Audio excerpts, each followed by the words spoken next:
Open your Bible in Psalms chapter 37. At babasahin po natin from verse number 1 to verse number 11. At nais ko po na since we don't have Bible reading during prayer meeting, then we will read this chapter, verse number 1 to verse number 11, chapter 37 of Psalms. Kung nangyari na po kayo, sabihin po natin Amen. Psalms 37.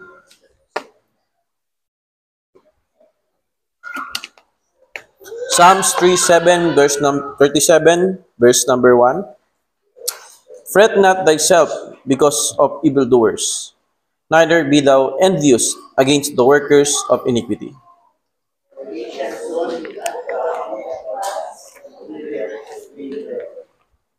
Verse number 3. Trust in the Lord and do good, so shalt thou dwell in the land, and verily thou shalt be fed.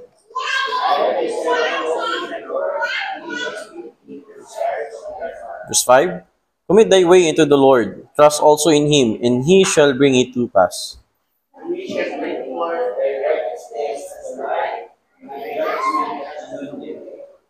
Rest in the Lord, and wait patiently for him. Fret not thyself because of him who prospereth in his ways, because of the man who bringeth wicked devices to pass.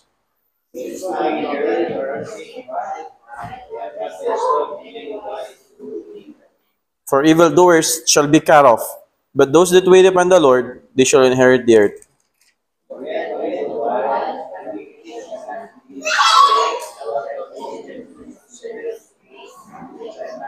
Verse 11 altogether now.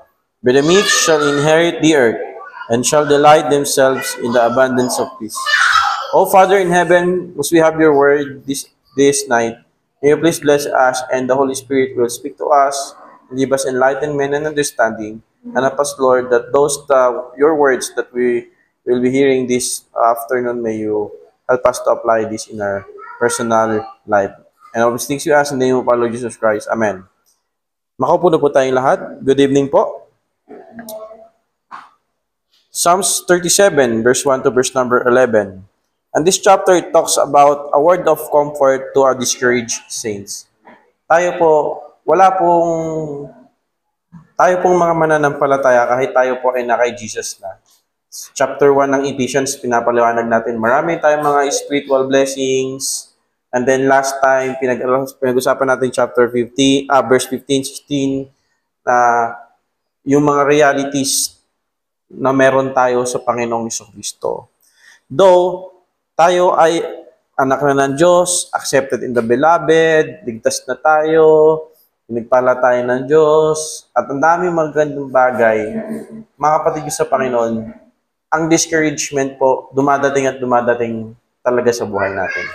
So, this week, last week, and then this week, medyo parang naranasan mo na yung times na tulala ka kasi saan mo kukunin yung panggastos sa ganyan, pambili mo ng gamot, o ganyan-ganyan. Then, pag hindi mo talaga in-immersed or nilublob yung sarili mo sa salita ng Diyos, pag di ka nakinig ng gospel song, ng hymnals, pag hindi ka nagpe-pray, di ka nagbabasa ng Word of God, mga kapatid, madi-discourage ka talaga.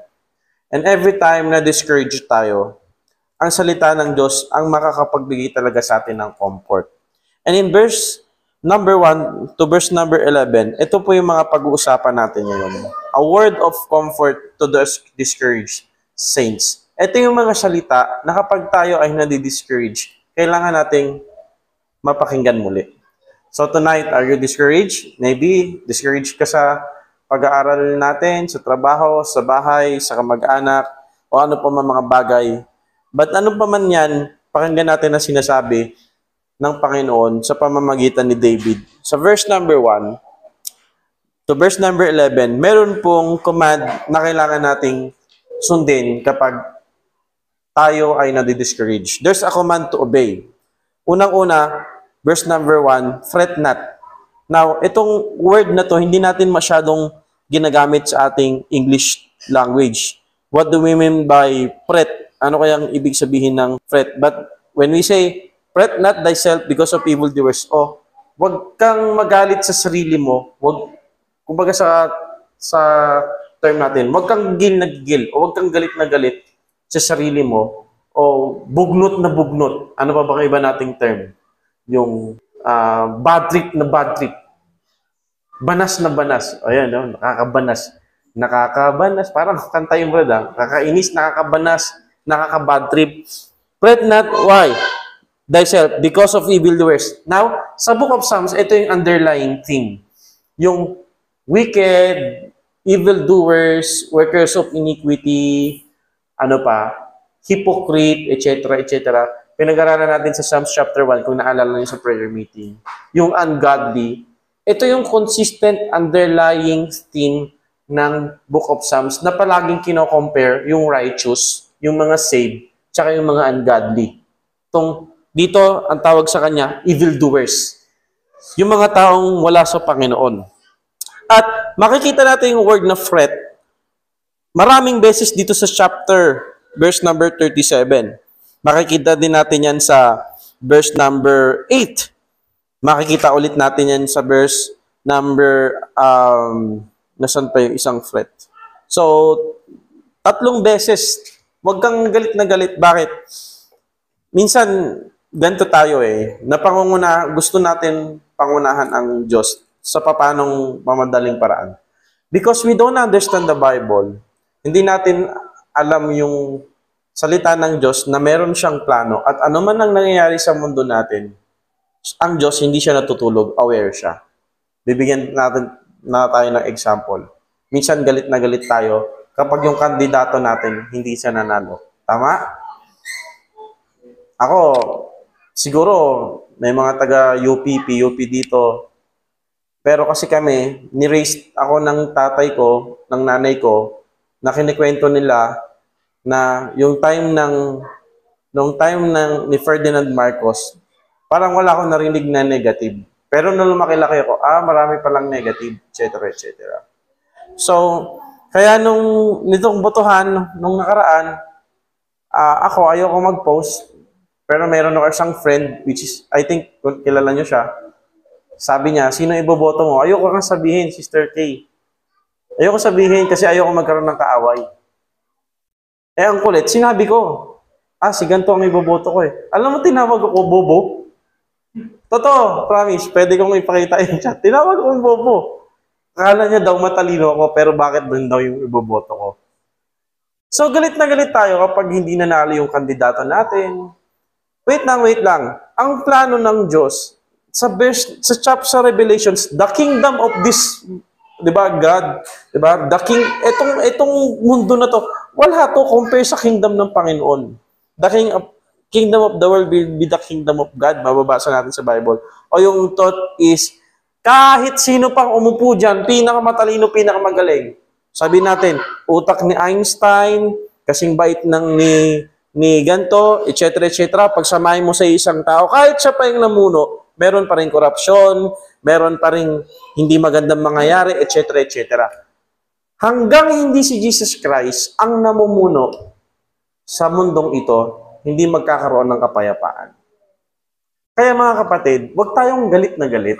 Kapag nakita natin, pambira, ito sumayaw lang, nanalo. Diba? Nagbudots lang. Yung iba naman, nagtinda lang ng pares, manalo na. O ano pa ba? Gumawa lang ng skandal, manalo. Ngayon, madi-discourage tayo, may inis tayo.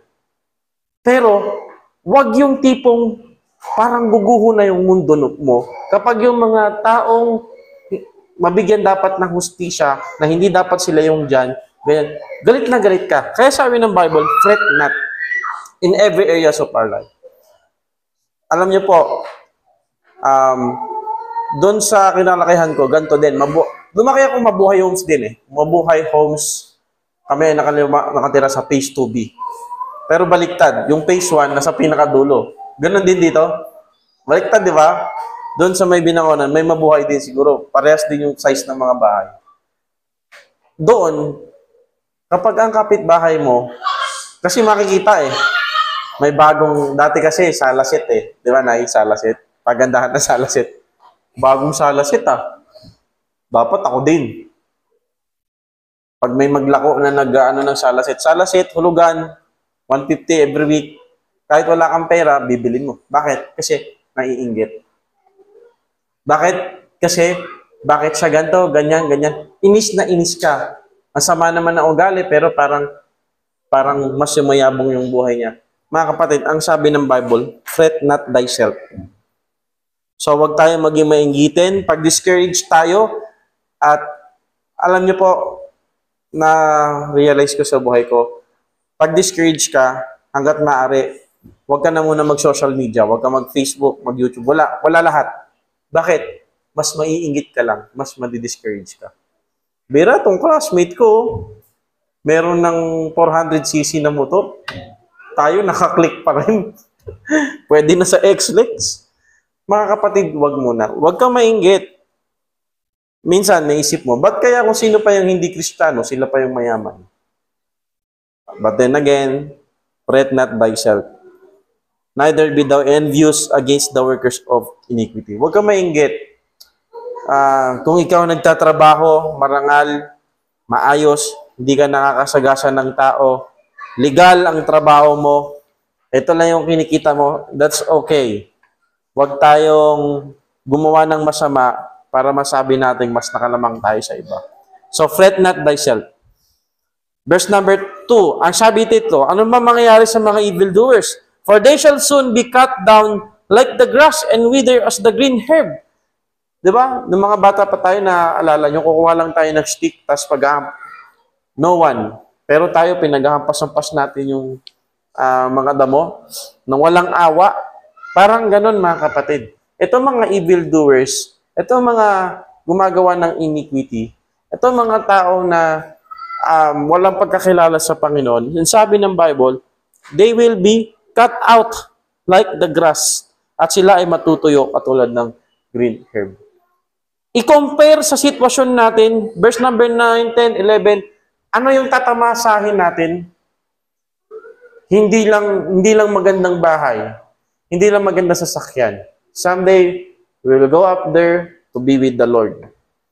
And that is unimaginable. Hindi pa nakikita ng mata, naririnig ng tenga, yung mga bagay na inihanda sa atin ng Panginoon sa langit. Though, sabi ng professor ko, meron daw tayong, use your holy imagination. Na pagdating mo sa langit, ganito, ganyan. Kahit gamitin pa natin yung holy imagination natin, hindi pa talaga natin mako-comprehend yung mga bagay na ipiniprepare sa atin ng Diyos. But then again, heaven is heaven because God is there. Kung ang heaven, wala doon ng Diyos, hindi pa rin masaya. Forever and ever, tayo ay makakapiling sa Panginoon. So, huwag tayo mainggit. Verse number 3, look at this. Number 2 command, not just fret not, but also what? Trust in the Lord. Magtiwala tayo sa Panginoon. At meron kasunod. And do good. So shalt thou dwell in the land, and very thou shalt be fed. Ngayon, hindi mo pwedeng sabihin, nagtatiwala ako sa Panginoon na ipoprovide niya yung pangangailangan ko. Pero siguro ang pamamaraan ng Panginoon ay mang-scam ako ngayong gabi. Mga kapatid, tandaan niyo po, meron ako nabasa kanina na news sa Facebook. Viral ngayon, brad Naningil, sinaksak ng pambihira. Kung nangalay nagpautang, namatay ka pa. Dahil sa ewan ko sa inyo, wala po akong pinapatamaan or whatever. Pero sa mga kinalakihan kasi natin, uutang sa Bombay, tapos tataguan yung Bombay. Kawawa naman. Wag po tayong ganon. Amen? Kristiyano tayo. Pag nangutang ka, bayaran mo. Or, yan. Tsaka, kayong mga kapatiran, huwag niyong gawing, ang tawag doon, kanyari nag-home credit ka, tapos gagawin mo si Andy na, parang pag di nakabayad, siya yung garantor. Wag, meron naman kayong mga kamag-anak Sila yung gawin yung garantor, wag tayo. No? Wag nating taguan. Yung tipong may tumawag. Nasaan si mama mo? Ma, may tumatawag. Sabi, wala ako. Wala po siya. Diba? Lagi na narinig natin yung joke Trust in the Lord and do good. Ibig sabihin, pag nagtitiwala ka sa Panginoon, hindi ka gagawa ng means na mga masasama. Now, maganda yung motibo mo, pero mali yung mga kapamaraanan mo. Tsaka, kung tayo ay nagsusugal pa, tumataya pa rin tayo sa weteng, mga kapatid, hindi po yan Kristiyanong gawain. Ending pwede pa. Hindi, joke lang. Ganun din yun eh. Yung, alam nyo na ending na yan, no? Ending sa basketball. Weteng din. Weteng, loto, Caracruz, any form of gambling. Sabi ng Bible, yung scatter kasi hindi ko pa napalan yan eh. Kaya hindi ko pa matira ngayon. So, sabi nila, sugal, etc., etc. But then again, ang kapamaraanan ng Panginoon ay sa magandang bagay, hindi sa mali. Tatanungin ko kayo. Pag nakakita ka ng 5,000 sa daan, anong sasabihin mo? Hindi natin sasabihin, blessing. Hindi blessing. Diba? Lord, diba may wallet, tapos may 5,000. Uy, Lord, thank you, blessing. Hindi. Tinitest ka. May pangalan naman. Tawagan mo. Okay? Hindi yung Lord blessing. Hindi yung nakapamaraanan ni Lord. Gagamit si Lord ng tao, yes, pero hindi sa masamang kapamaraanan. Trust in the Lord and do good. So if we're discouraged, wag na tayong, alam mo nung high school ako, syempre dumaan ka sa mga broken-hearted eh. Yung tipong illustration lang, broken-hearted ka pa na patututukan ka pa ng halaga by parokya ni Edgar. Eh di ba lalo kang iiyak, di ba? Sa madaling salita, kapag discouraged na tayo, wag na tayong gumawa ng ibang mga bagay na mas madi-discourage pa tayo. Encourage natin yung sarili natin. Makinig tayo sa YouTube ng mga gospel song. Magbasa tayo ng Bible. Mag-audio Bible tayo, etc., etc. Another one. Ito, napakaganda ito, mga kapatid. Sino ang nakakabisado ng verse number 4? Kabisado nyo to? Di ba? Pwede nating i-quote. Sabay-sabay. Ready, go. Delight thyself also in the Lord, and He shall give the desire of thine heart. Delight thyself also in the Lord, and He shall give the desires of thine heart. Ngayon, ano bang ibig sabihin nito? So, anong command? Hindi lang fret not, trust in the Lord. Another one is delight in the Lord. Hindi, ang ibig sabihin nito, hindi ganito. Oh Lord, gagawin ko kung ano yung mga gusto mo mag-church ako, mag-pray ako, babasa ako ng 1 chapter a day. Basta, kung ano yung pinagpipray ko, susundin mo. Kasi ang sabi sa inyong salita, pasisayahin kita. At kung ano yung gusto ng puso ko, dinidesire ko, gagawin mo. Yung iba, ganun ang interpretation nila. But, ano ang ibig sabihin ng delight thyself, paligayahin mo ang Panginoon, paligayahin mo ang Panginoon sa buhay mo, at bibigay niya yung ninanais ng iyong puso. Mga kapatid, to replace it, when God is your delight, He will replace your desire. That's the true meaning of this passage. Kapag ang Diyos ang iyong kasiyahan, when you find yourself, you're happy in the Lord, you find joy in the Lord, God will replace your desire. Kasi nga, mga kapatid, ang kaligayahan ng isang tunay na Kristiyano, hindi nakabase sa mga material na bagay.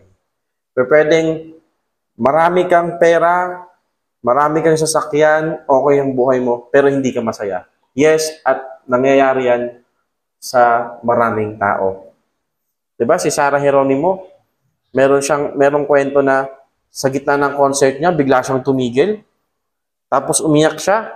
Tapos sabi niya, I have it all, pero bakit meron pa rin kulang? So, ibig sabihin, yung tunay na kasayahan, hindi sa material blessing. And, look at this.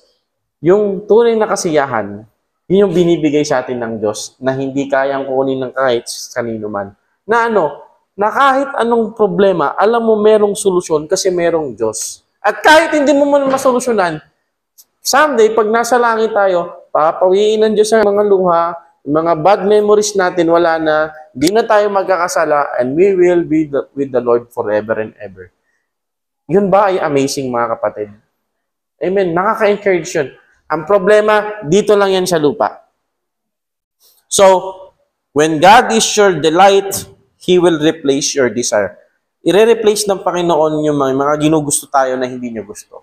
Kaya nga ganito sa prayer, hindi natin bago yung will ni Lord. Kumbaga, sa prayer, binabago ng Panginoon kung ano yung natin. May narinig akong pastor niya. Pray na, Lord, baguhin niyo po siya. Baguhin niyo po yung ganun. Hindi natin pinagpipray, Lord, baguhin niyo po yung sarili ko na hindi mapagbago. Amen? So, it's not just, Lord, I'll do this, you do this. No. You serve the Lord, love the Lord, delight in the Lord, and what God will do, makikita mo yung beauty niya, makikita mo yung mga importanteng bagay, na it's not just material things. Now, material things is good, but that's not our everything. Hindi ito ang ating lahat-lahat. Next one, ano yung command to obey? Not just delight in the Lord, but in verse number 5, it says here, commit thy way unto the Lord, trust also in Him, and He shall bring it to pass. Now, what do we mean by commit? Now, the idea of commit is like this. Parang, wala akong mahanap na illustration dito. Pero parang, kapag ikaw nagbabasketball, pinasa mo yung bola, roll over or pass it. That's the idea. Ipasa mo sa Panginoon. Ibigay mo sa Kanya. At nakikita din natin to sa 1 Peter. Casting all your cares. Committing, casting, roll over, ipasa mo. Casting all your cares upon Him. Commit thy way unto the Lord. Now, minsan, binibigyan tayo ng Diyos ng mga problema na hindi natin kayang solusyonan para ipakita sa atin ng Panginoon na we are nothing and we cannot do it by ourselves. If we are not connected sa Panginoong Jesucristo, sabi ni Jesus Christ, tayo ay mga branches, He is the vine. Excuse me. Wala tayong kwenta kung hindi tayo connected sa Kanya. So, you have your problem, you're solving it in your own way, you're not committing your way in the Lord, it will not make it. Mas lalo lang lalala at lalala. Naalala ko, nakamotor kami ni Pastor Bong, sabi ko sa kanya, ba't kaya ganun, Pastor? No? Maraming mga Christian. Hindi naman mali yung payo ng pastor. Maganda naman, pero hindi nila sinusunod. Kasi as I travel together with Pastor, visitation, kapagkwentuhan yung ministry, ang buhay ni kapatid na ganito, ganyan, pinayuhan, naintindihan yung payo, pero hindi sinunod. Sinunod pa rin yung sarili nila. So, ano nangyari? Sisira buhay nila. Ang Panginoon ay hindi niya gusto na masira ang buhay natin.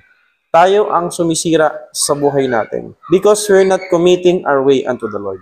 Kaya, sabi din ng Psalms, the steps of a good man are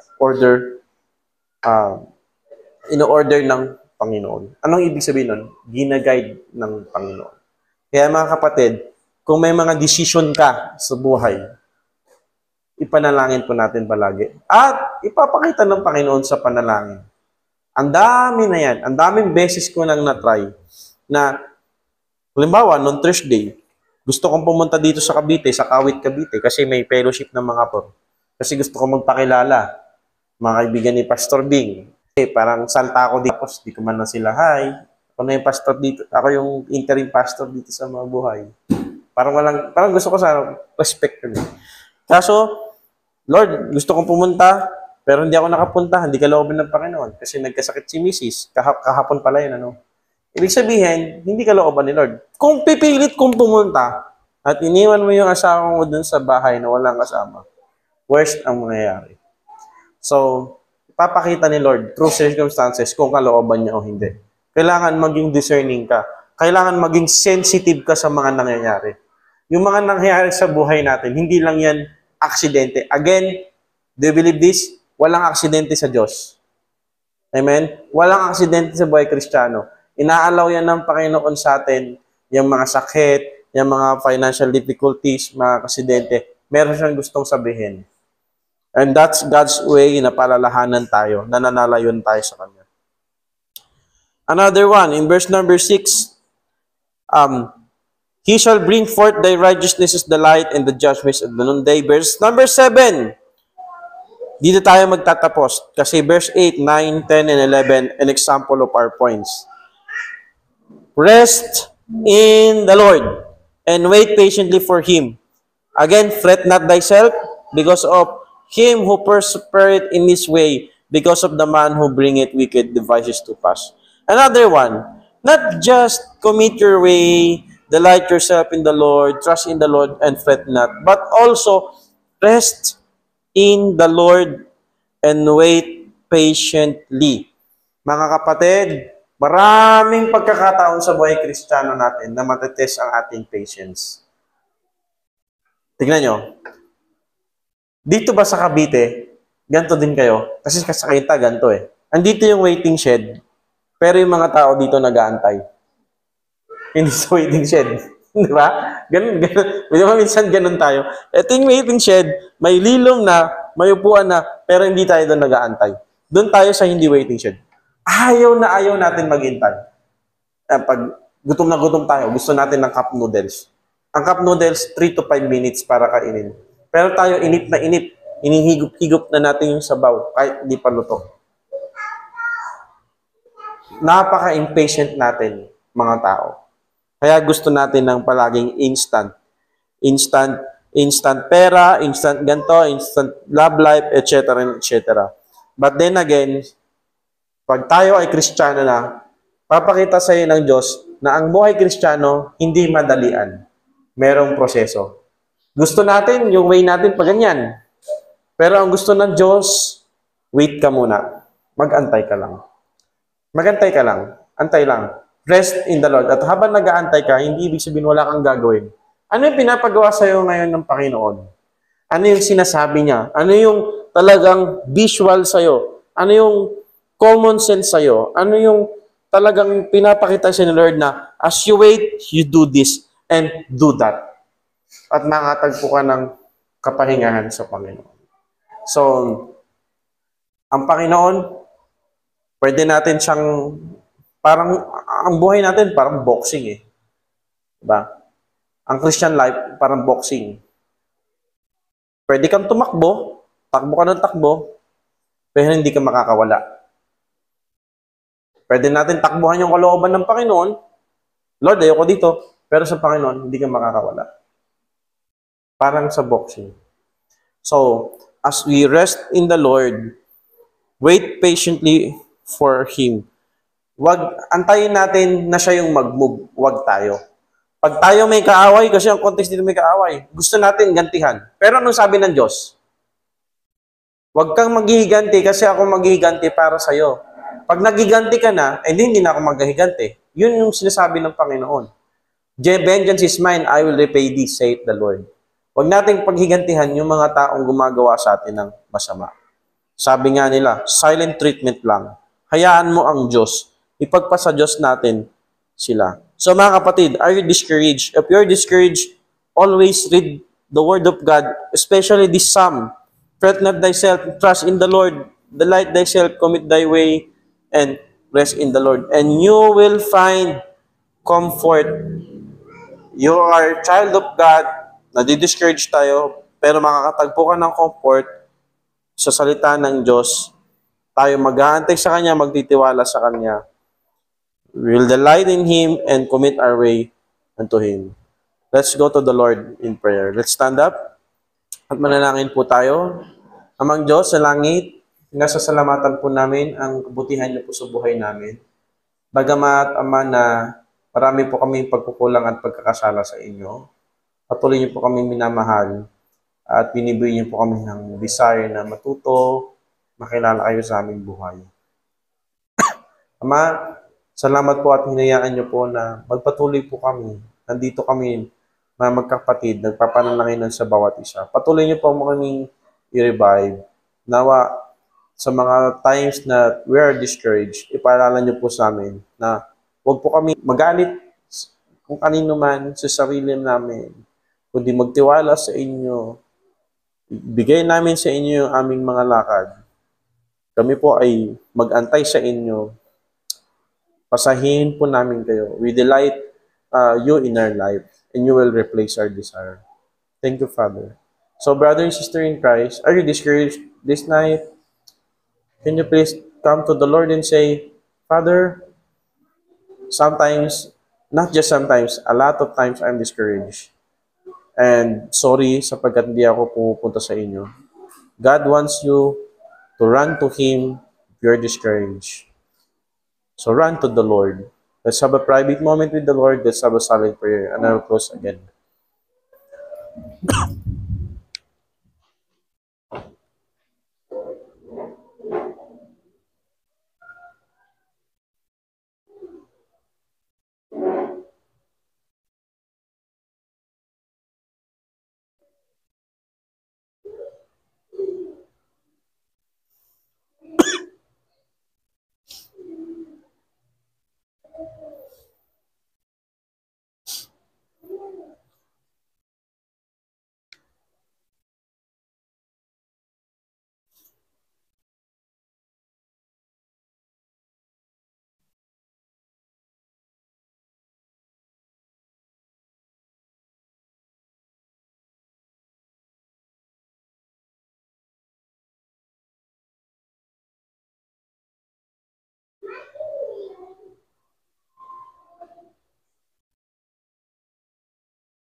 Father, we come to you again and we really thank you sa inyong salita.